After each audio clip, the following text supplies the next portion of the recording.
السلام عليكم ورحمة الله تعالى وبركاته. مرحبا بكم في قناة مطبخ سلوى. نتمنى نلقاكم هذا الفيديو في اتم الصحة والعافية. اليوم ان شاء الله غادي نشارك معكم هاد لي طرونش اللي كيجيو رائعين لذاذين وسهلين في التحضير وباقل تكلفة. صراحة كيجيو رائعين زينتهم بالفواكه من الفوق. باش نشوفوا طريقة التحضير والمقادير بقاو معنا حتى الاخير ديال الفيديو. الا كنتوا اول مرة كتشوفوا الفيديو او القناة ديالي ما تنساوش تشتركوا فيها. وعلى بركة الله غادي نبداو اولا بالجنواز اللي غادي نحتاج فيها 6 حبات ديال البيض. لازم يكونوا بالحراره ديال المطبخ ومغسولين قبل الاستعمال. غادي نفصل الابيض على الاصفر. من تما غادي ناخذ ابيض البيض، غادي نضيف عليه شويه ديال الملح، واحد ساشي ديال سكر فانيلا. غادي نطربهم مزيان حتى يطلع ليا لا كريم او المورينغ بحال اللي كتشوفوا. غادي نضيف عليه كأس عنبه ديال السكر. بالنسبه للسكر غادي نضيفو على 3 أو 4 دفعات، يعني ما غاديش نديرو في مره واحده، كندير شويه بشويه وانا كنخلط.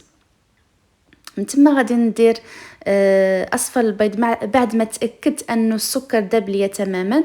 كنضيف اصفر البيض حبه بحبه بحال اللي كتشوفوا تنكملهم كاملين. من تما غادي نضيف نصف كأس ديال الحليب ونصف كأس ديال الزيت، دائما بكاس ديال العنبه.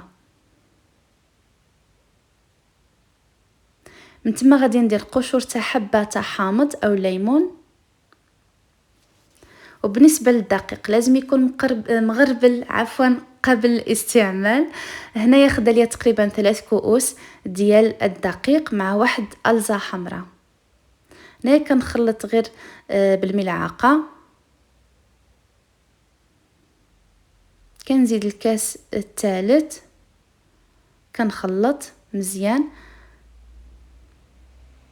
وطبعا الدقيق راه كيكون على حسب الخليط، ما خاصش يكون جاري بزاف وما خاصش يكونش عاقد بزاف، على حسب نوعيه ديال الدقيق. طبعا انا هنايا خدا ليا 3 ديال الكؤوس. هنايا كناخذ الصينيه كندهنها بشويه بالزبده، كندير عليها ورق الزبده.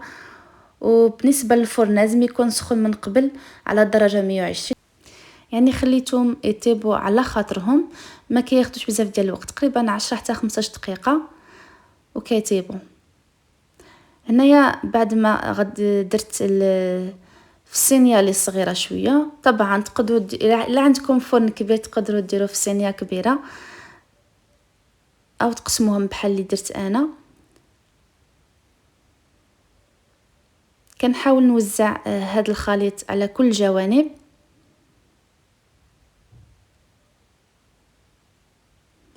من تما كنجيب واحد العود او اي حاجه باش ندير خطوط بحال هكا باش نتفادى ما تنفخش ليا من الوسط.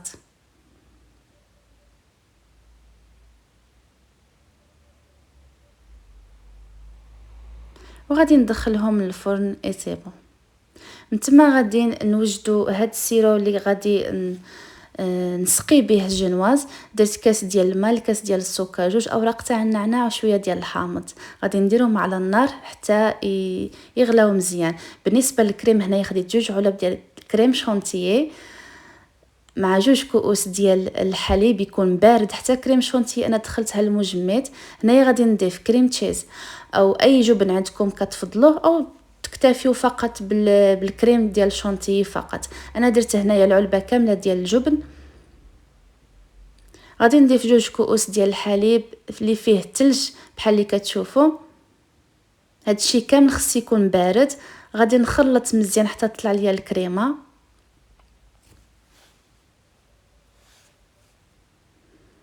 وبحال اللي كتشوفوا راه كريمه طلعت.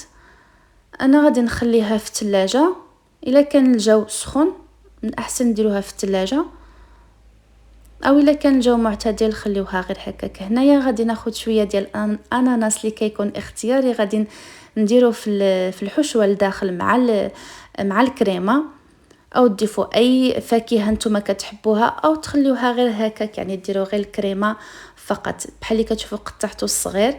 هنايا كناخذوا الجنواز بعد ما طاب بحال اللي كتشوفوا حتى يدفى شويه عاد كنحيدوه من الصينيه. راه كتجي رقيقه بحال هكا. بالنسبه لهاد الجنواز اللي درتها في الصينيه صغيره غادي نقسمها على 2. غادي ناخدو جنواز، غادي نسقيوه بالسيرو اللي درنا، غادي ندير عليه الكريمه من الفوق بحال هذا الشكل. غادي ندير طبقه رقيقه، ما غاديش نكتر بزاف من الكريمه، غادي ندير شويه ديال الاناناس من الفوق، غادي نضغط عليه باش يلتصق مع الكريمه. بحال اللي قلت لكم تقدروا ديروا اي فاكهه او تخليو ديروا غير الكريمه بوحديتها، لكم الاختيار. هنايا درت طبقه ديال الجنواز ثانيه من الفوق، سقيتها بالسيرو اللي درت، غادي ندير عليها طبقه ديال الكريمه، شويه ديال الاناناس. يعني غادي نستمر على نفس العمليه.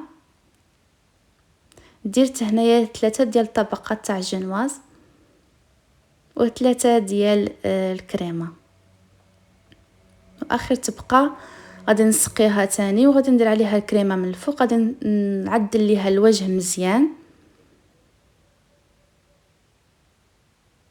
غادي نقادها. نتما غادي ندخلهم المجمد.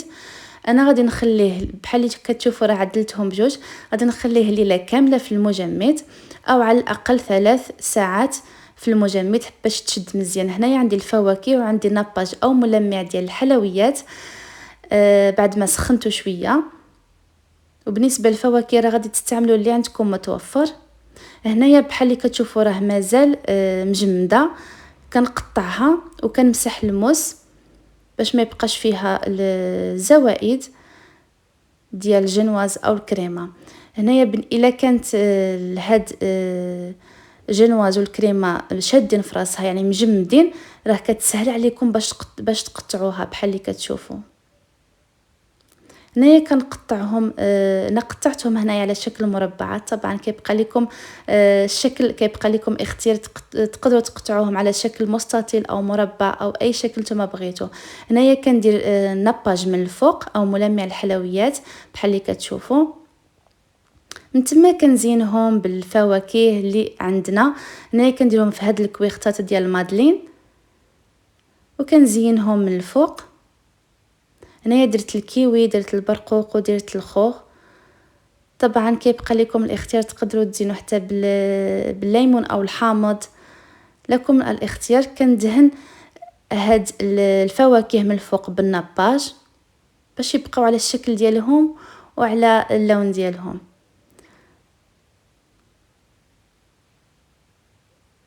وهذا هو الشكل ديالهم النهائي. نتمنى الوصفات ديال اليوم تكون نالت الاعجاب ديالكم.